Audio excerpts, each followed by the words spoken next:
आज का जो टॉपिक है वो है टेंस। टेंस जो है बहुत ज़रूरी है सीखने के लिए। इंग्लिश को सही तरीके से सीखना चाहते हैं, इंग्लिश में अगर कुछ भी लिखना चाहते हैं तो टेंसेस आपको आने चाहिए। तो चलिए स्टार्ट करते हैं टेंसेस को सीखना। तो यहाँ पर जो है फोकस जो मेन वो है प्रेजेंट टेंस के चारों पार्ट्स के ऊपर। क्लियर हो जाएंगे कंप्लीट जब आप वीडियो को करेंगे तो प्रेजेंट टेंस के 4 पार्ट्स हैं ना वो आप सीख जाएंगे, क्योंकि यहाँ पर मैंने बहुत ही सिंपल वे में सिखाया है, सिंपल वे में और स्टेप बाय स्टेप सिखाया है। अगर आप छलांग मारेंगे ना एकदम की टेंसेस यहाँ से शुरू कर दे वहाँ से शुरू कर दे, नहीं, आप स्टेप बाय स्टेप सीखें, ज़ीरो लेवल से सीखें, स्टार्टिंग से सीखें, तभी ये कॉन्सेप्ट आपको क्लियर होगा, नहीं तो उलझते ही रह जाएंगे इन टेंसेस के अंदर। तो देखिए टेंस जो होते हैं ना 3 टाइप्स के होते हैं, पता होगा तो बहुत अच्छा है, लेकिन बिल्कुल बिगनर है तो उनके लिए थोड़ा सा मैं इंट्रोडक्शन दे रही हूँ, फिर हम आ जाएंगे अपने प्रेजेंट टेंस के ऊपर और चारों पार्ट्स के ऊपर। देखिए प्रेजेंट, पास्ट और फ्यूचर 3 टाइप्स होते हैं। इन तीनों टाइप्स को भी 4 पार्ट्स में बांटा गया है, जिनके नाम इस तरीके से होंगे, सिंपल या इंडेफिनिट, सेम है ये, ठीक है, कहीं पर सिंपल कहीं पर इंडेफिनिट बोल दिया जाता है।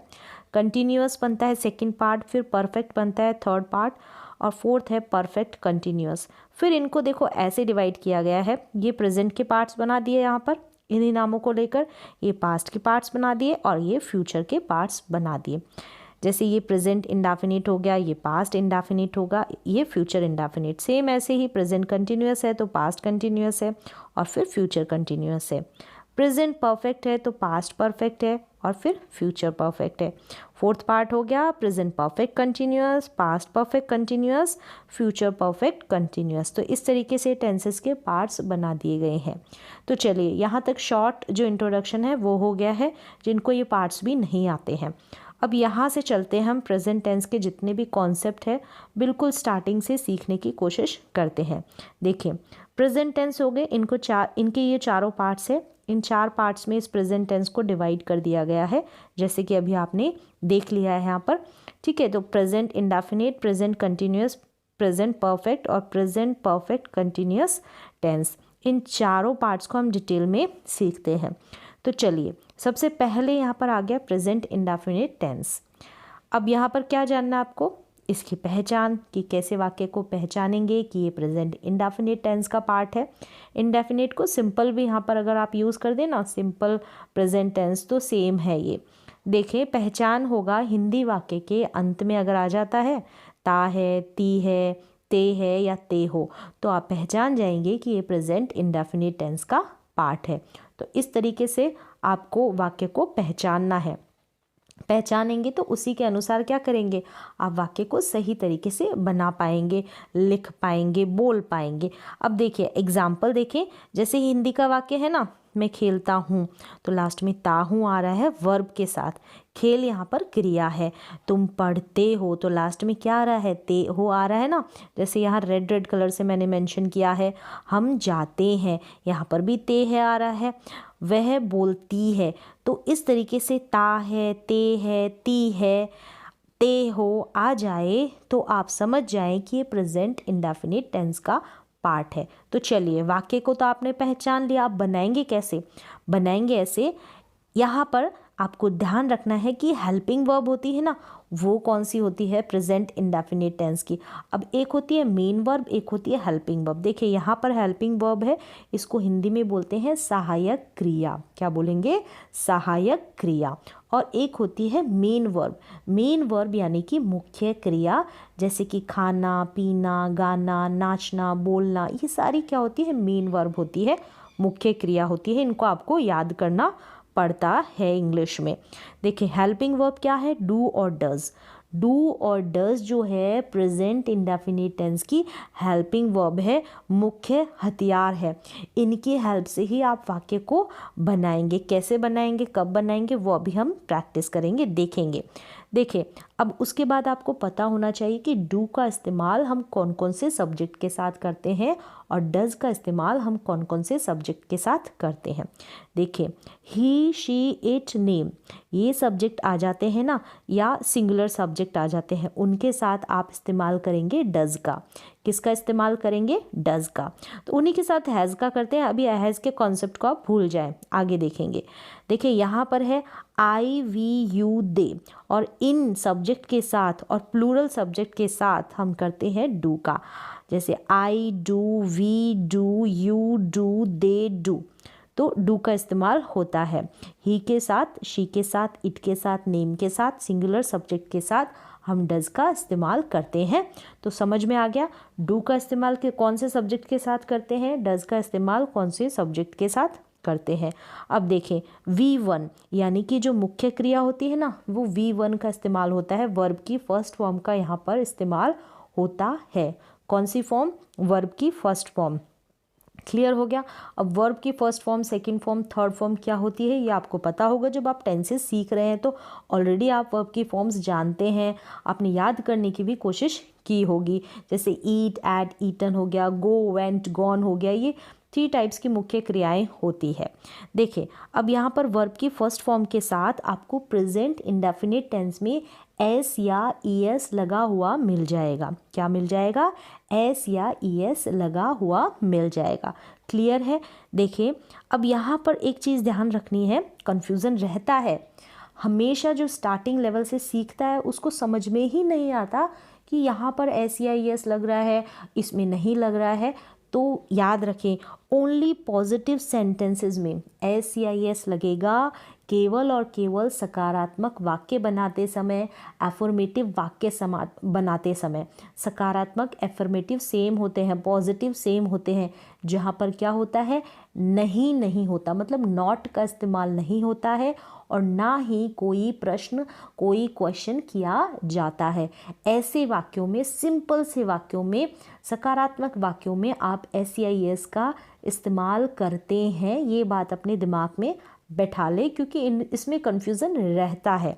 देखें वर्ब की फर्स्ट फॉर्म के साथ एस या एस लगेगा, तो इसके लिए आपको ये ज़रूर याद कर लेना है कि कौन कौन से सब्जेक्ट के साथ एस या एस लगेगा। ये भी कन्फ्यूज़न रहता है कि किसके साथ लगाएं। देखिए ही के साथ, शी के साथ, इट के साथ, कोई भी नाम हो सकता है, सिंगुलर सब्जेक्ट हो सकता है, उनके साथ जो भी वर्ब आएगी एफर्मेटिव सेंटेंस में, only and only affirmative sentence में, सकारात्मक वाक्य में, पॉजिटिव सेंटेंस में, जहाँ पर नॉट ना लगा हो, जहाँ पर कोई भी WH वर्ड ना लगा हो, वहाँ पर हम क्या करेंगे? एस या एस का इस्तेमाल करते हैं। और इन सब्जेक्ट के साथ ही, शी, इट, सिंगुलर सब्जेक्ट, कोई भी एक वचन नाम के साथ। क्लियर हो गया कॉन्सेप्ट एस या एस का। चलिए अब यहाँ पर आपको पता चल गया कि प्रेजेंट इंडेफिनिट टेंस की क्या हेल्पिंग वर्ब है, किस तरीके से हम अब वाक्य बनाएंगे वो सीख लें। सेंटेंसेस देख लें। सबसे पहले हम एफर्मेटिव सेंटेंस बनाएंगे। एफर्मेटिव सेंटेंस जो होते हैं ना, हिंदी में सकारात्मक वाक्य बोलते हैं, इनको पॉजिटिव सेंटेंस भी बोलते हैं। अब कौन से होते हैं? जहाँ पर हम नॉट का इस्तेमाल नहीं करते हैं और ना ही कोई प्रश्न करते हैं, ऐसे वाक्य एफर्मेटिव सेंटेंस होते हैं। बेसिकली यहाँ पर हम वर्ब की फर्स्ट फॉर्म के साथ एस या एस लगाते हैं प्रेजेंट इंडेफिनिट टेंस में, याद रख लें। चलिए इसके अलावा कहीं पर भी कोई सी भी वर्ब के साथ एस या एस नहीं लगता इस टेंस को छोड़कर, और इस टेंस का भी एफर्मेटिव सेंटेंस को बनाते समय प्रेजेंट इंडेफिनिट टेंस में। ये क्लियर कर लें, अपने दिमाग में बैठा लें। वाक्य देखें, मैं खेलता हूँ। देखें मैं खेलता हूँ, ऐसे वाक्य आएंगे। मैं खेलता हूँ, मैं पढ़ता हूँ, मैं नाचता हूँ, मैं गाता हूँ, इस तरीके के वाक्य आ जाएंगे ना, ये प्रेजेंट इंडेफिनिट टेंस में आ जाएंगे और एफर्मेटिव सेंटेंस है ये। अब यहाँ पर कैसे बनाएंगे? जैसे मैं खेलता हूँ, तो इसके लिए ये स्ट्रक्चर मैंने यहाँ पर दिया है। सबसे पहले आप सब्जेक्ट लिखेंगे, फिर वर्ब की फर्स्ट फॉर्म लिखेंगे। अब सब्जेक्ट के अनुसार उसके साथ एस या एस लगा देंगे। जो भी सब्जेक्ट है, अगर वो सब्जेक्ट है तो लगाएंगे, नहीं तो नहीं लगाएंगे। मतलब ही, शी, इट और नेम के साथ, सिंगुलर सब्जेक्ट के साथ, एक वचन कर्ता के साथ, वर्ब के साथ एस या एस लगा देंगे। लेकिन आई, वी, यू, दे या प्लूरल सब्जेक्ट होंगे ना, उनके साथ बिल्कुल नहीं लगाएंगे। अब लास्ट में ऑब्जेक्ट लिख देना है, जो भी आपके अदर वर्ड्स होंगे। तो यहाँ पर देखें, सबसे पहले सब्जेक्ट क्या है यहाँ पर, काम करने वाला जो है वो है आई यानी कि मैं, फिर खेलना यहाँ पर वर्ब है। ऑब्जेक्ट नहीं है कि वो क्या खेलता है, अगर लिखा होगा तो वो ऑब्जेक्ट होगा, यहाँ पर नहीं लिखा है, मैं खेलता हूँ तो आई प्ले।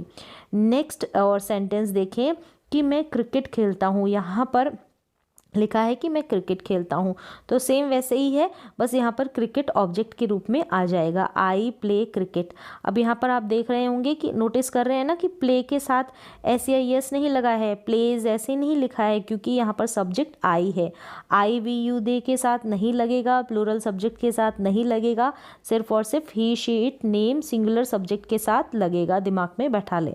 अब यहाँ पर देखें मैंने लिखा कि वह खेलती है, अब वह यानी कि लड़की है, एक तो शी आ गया। अब यहाँ पर शी प्ले नहीं आया खेलने के लिए, खेलती यहाँ पर मेन वर्ब है, तो यहाँ पर प्लेज आया है, शी प्लेज, क्योंकि मैंने बताया आपको ऑलरेडी कि ही शी इट नेम और प्लूरल सिंगुलर सब्जेक्ट के साथ, क्या सिंगुलर सब्जेक्ट के साथ, ही शी इट नेम और सिंगुलर सब्जेक्ट के साथ, एक वचनकर्ता के साथ क्या लगेगा, वर्ब के साथ एस या एस लगेगा, तो शी है इसलिए शी प्लेज आ गया। तो इस तरीके से आप एफर्मेटिव सेंटेंस बना लेंगे। जैसे मैं खेलता हूँ, यहाँ पर मैंने लिखा मैं क्रिकेट खेलता हूँ, वह खेलती है। तो किस प्रकार से ये जो सेंटेंसेस बनाए गए हैं ये आपको समझ में आ गया होगा, ये इसका स्ट्रक्चर है। क्लियर हो गया। यहाँ पर कोई भी हेल्पिंग वर्ब नहीं लग रही है, मेन वर्ब लग रही है और मेन वर्ब के साथ एस या एस लग रहा है। क्लियर है। अब नेगेटिव सेंटेंस पे आ जाए। नेगेटिव सेंटेंस मतलब नकारात्मक वाक्य, नेगेटिव सेंटेंस मतलब नकारात्मक वाक्य।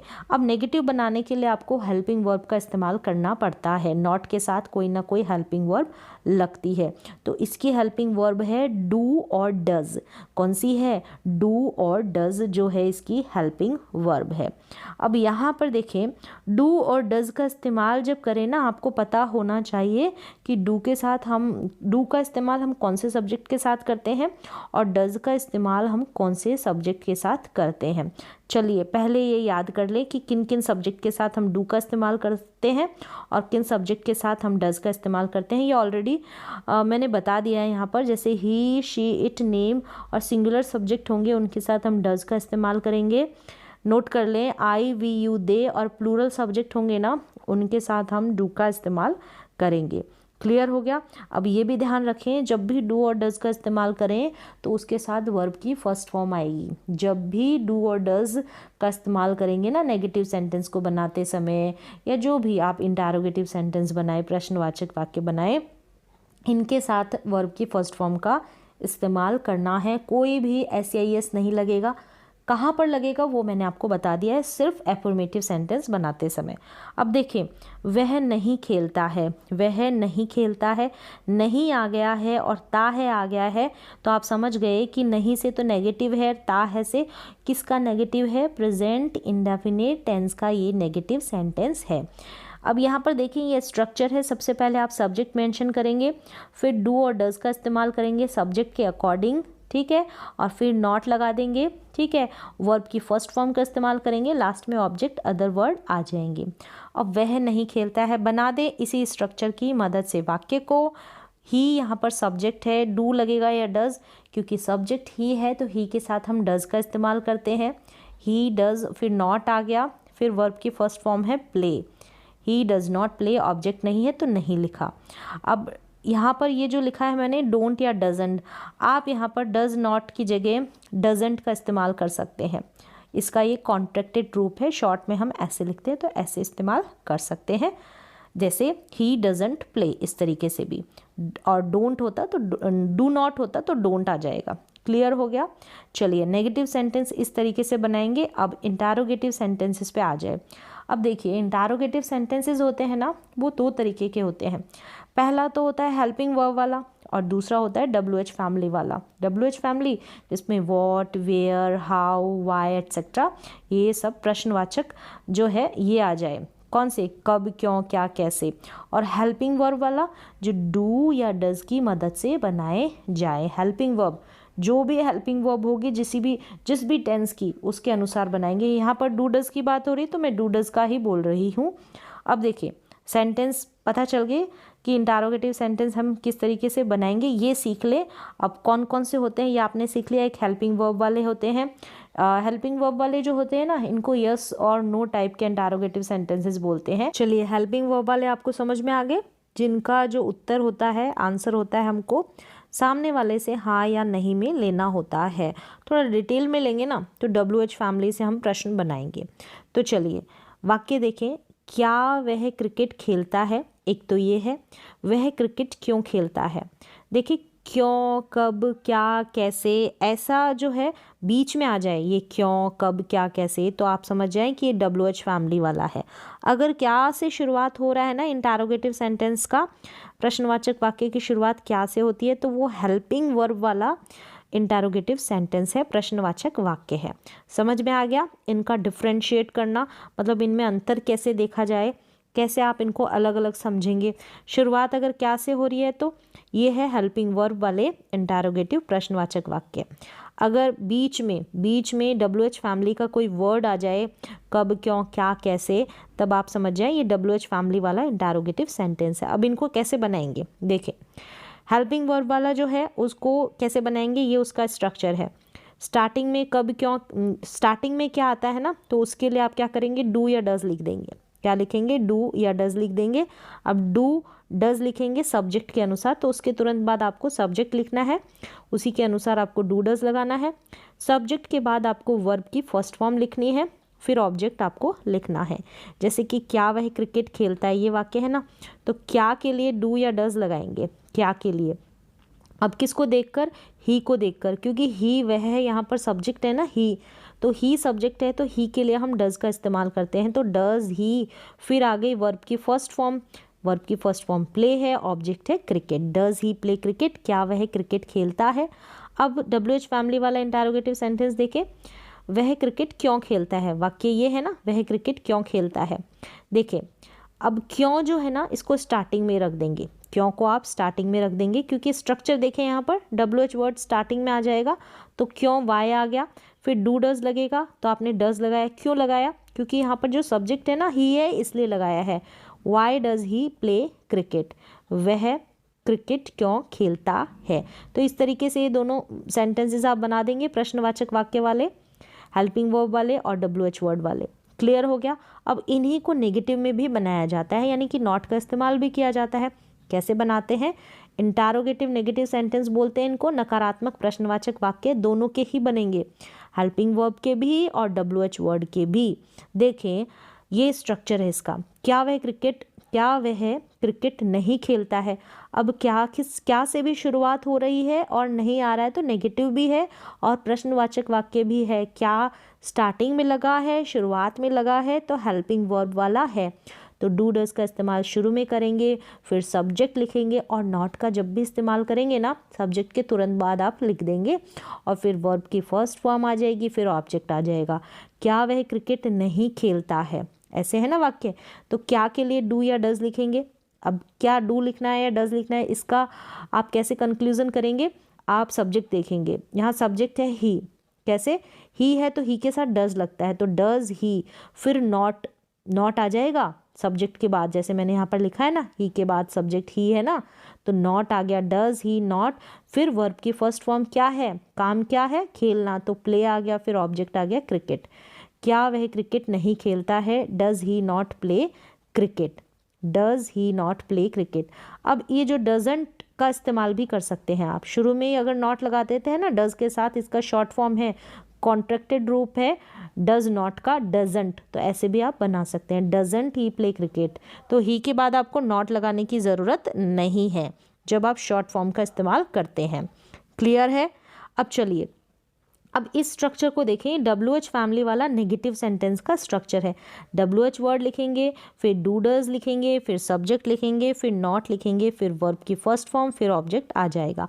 अब वाक्य देखें, वह क्रिकेट क्यों नहीं खेलता है, वह क्रिकेट क्यों नहीं खेलता है। अब क्यों बीच में आ रहा है तो वाई लिख दिया, ठीक है। अब क्यों भी आ रहा है, नहीं भी आ रहा है, तो समझ गए ना, और ता है लास्ट में आ रहा है, तो ये प्रेजेंट इंडेफिनिट टेंस का प्रश्नवाचक वाक्य है। प्रेजेंट इंडेफिनिट टेंस का प्रश्नवाचक वाक्य है और नहीं वाला है यानी कि नेगेटिव वाला है, तो ये स्ट्रक्चर का इस्तेमाल कर देंगे। क्यों को शुरू में लिखेंगे, वाई, फिर डू डज लगाएंगे, फिर डू डज लगाएंगे क्योंकि स्ट्रक्चर में देखें ऐसा ही लिखा हुआ है, तो आपने डू डज लगाया, डज लगाया क्योंकि ही सब्जेक्ट है। वाई डज ही, फिर नॉट लिख दिया आपने, क्या लिखा, नॉट, क्योंकि सब्जेक्ट के तुरंत बाद आपको नॉट लगाना है। Y does he not play, play यहाँ पर वर्ब की फर्स्ट फॉर्म है, फिर ऑब्जेक्ट आ जाएगा क्रिकेट। क्लियर है। अगर आप इसमें भी क्या करते हैं, कॉन्ट्रैक्टेड रूप का इस्तेमाल करते हैं, शॉर्ट फॉर्म का इस्तेमाल करते हैं, तो डजंट लगा दें आप, वाई यानी जो WH वर्ड है ना उसके तुरंत बाद आप डज नॉट को साथ में लिख के डजंट बोले, इसको डजंट लिख दे, शॉर्ट फॉर्म में लिख दे, वाई डजंट फिर he play cricket, why doesn't he play cricket, या फिर आप इस तरीके से लिखते हैं तो why does he not play cricket, दोनों तरीके से इस्तेमाल कर सकते हैं। तो यहाँ पर आज मैंने आपको प्रेजेंट इंडेफिनिट टेंस कंप्लीट बताया है। प्रेजेंट कंटिन्यूअस टेंस इसकी नेक्स्ट क्लास में सीखेंगे जब आपको ये टेंस क्लियर हो जाएगा। अब कुछ मैं क्वेश्चंस देती हूँ प्रैक्टिस के लिए, उनको पढ़ें, अभी मैं साथ साथ बोलूँगी, आप उनकी भी प्रैक्टिस करें ताकि ये आपको क्लियर हो जाए, क्योंकि प्रैक्टिस जब हो जाती है ना, टेंसेस के जो कॉन्सेप्ट आप सीख जाते हैं उसके बाद प्रैक्टिस कर लेते हैं, तब वो आपको जो टेंस है पूरी तरह से समझ में आ जाता है। तो चलिए कुछ प्रैक्टिस कर लेते हैं। तो यहाँ पर देखिए, ये जो पहला सेंटेंस है ना, ये है मैं पढ़ता हूँ। मैं पढ़ता हूँ यानी कि आई रीड।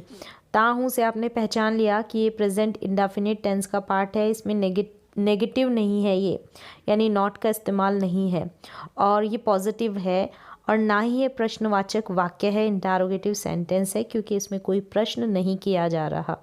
तो आई रीड हो गया, मैं पढ़ता हूँ। आई के साथ जो भी वर्ब आएगी उसके साथ SEIS नहीं लगेगा, लगेगा तो ही, शी, इट और सिंगुलर सब्जेक्ट के साथ लगता है, इसलिए यहाँ पर रीड के साथ SEIS नहीं लगा है, आई रीड लिखा है। अब इसी को नेगेटिव में बनाया है तो आई डू नॉट रीड हो गया, मैं नहीं पढ़ता हूँ, तो I do not read. Do का इस्तेमाल क्यों हुआ है, क्योंकि यहाँ पर आई, वी, यू, दे और प्लूरल सब्जेक्ट के साथ हम क्या करते हैं, डू का इस्तेमाल करते हैं, डू हेल्पिंग वर्ब का इस्तेमाल करते हैं। अब इसी को हमने इंटरोगेटिव सेंटेंस बनाया हेल्पिंग वर्ब वाला। क्या मैं पढ़ता हूँ, do I read. Do starting में लिख दिया, लिखा डू इसलिए क्योंकि आई के साथ डू का इस्तेमाल करते हैं। डू आई रीड स्ट्रक्चर मैंने ऑलरेडी आपके साथ शेयर किया है, मैंने आपको बताया है। सबसे पहले हेल्पिंग वर्ब आ जाएगी, फिर सब्जेक्ट आ जाएगा, फिर वर्ब की फर्स्ट फॉर्म आ जाएगी, इस तरीके से। अब देखें, इसी को अगर नेगेटिव बनाना है, क्या मैं नहीं पढ़ता हूँ, ऐसे बनेगा, तो डू आई नॉट रीड, यहाँ पर डू आ जाएगा, फिर सब्जेक्ट के बाद आपको नॉट ऐड कर देना है। अब देखिए, मैं क्यों पढ़ता हूँ, मैं क्यों पढ़ता हूँ, मैं कैसे पढ़ता हूँ, ये WH फैमिली वाला इंटरोगेटिव सेंटेंस आ गया। तो मैं क्यों पढ़ता हूँ, शुरू में WH फैमिली का वर्ड लगा देंगे, तो क्यों यानी कि वाई हो जाएगा, why do I read. Why के तुरंत बाद आपको हेल्पिंग वर्ब का इस्तेमाल करना है, फिर सब्जेक्ट का इस्तेमाल करना है, फिर वर्ब की फर्स्ट फॉर्म का इस्तेमाल करना है। वाई डू आई रीड, मैं क्यों पढ़ता हूँ।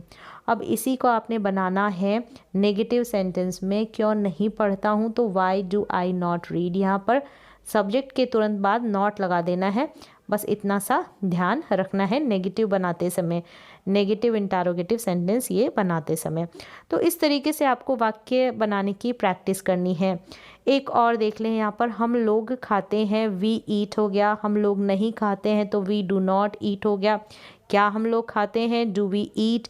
क्या हम लोग नहीं खाते हैं, do we not eat, do we not eat. हम लोग क्यों खाते हैं, वाई डू वी ईट। हम लोग क्यों नहीं खाते हैं, तो why do we not eat. इस तरीके से आपको वाक्य बनाने हैं। यहाँ पर कुछ सेंटेंस मैं आपको बनाने के लिए दूंगी और आप उनको बनाकर कमेंट सेक्शन में ज़रूर लिखें, जितने हो सके उतने।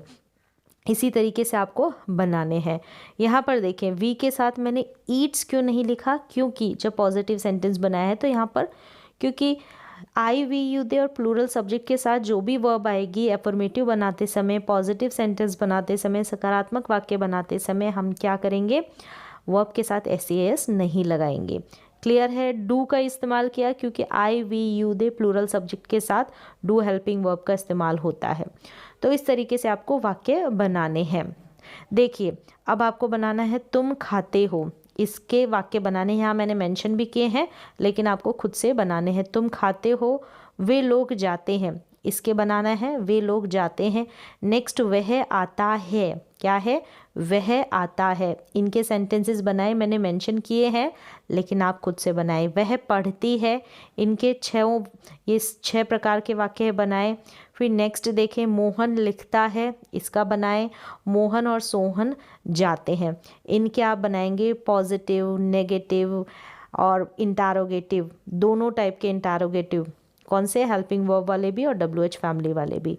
कंप्लीट आपको इस प्रकार के 6 वाक्य बनाने हैं, कमेंट सेक्शन में लिखने हैं।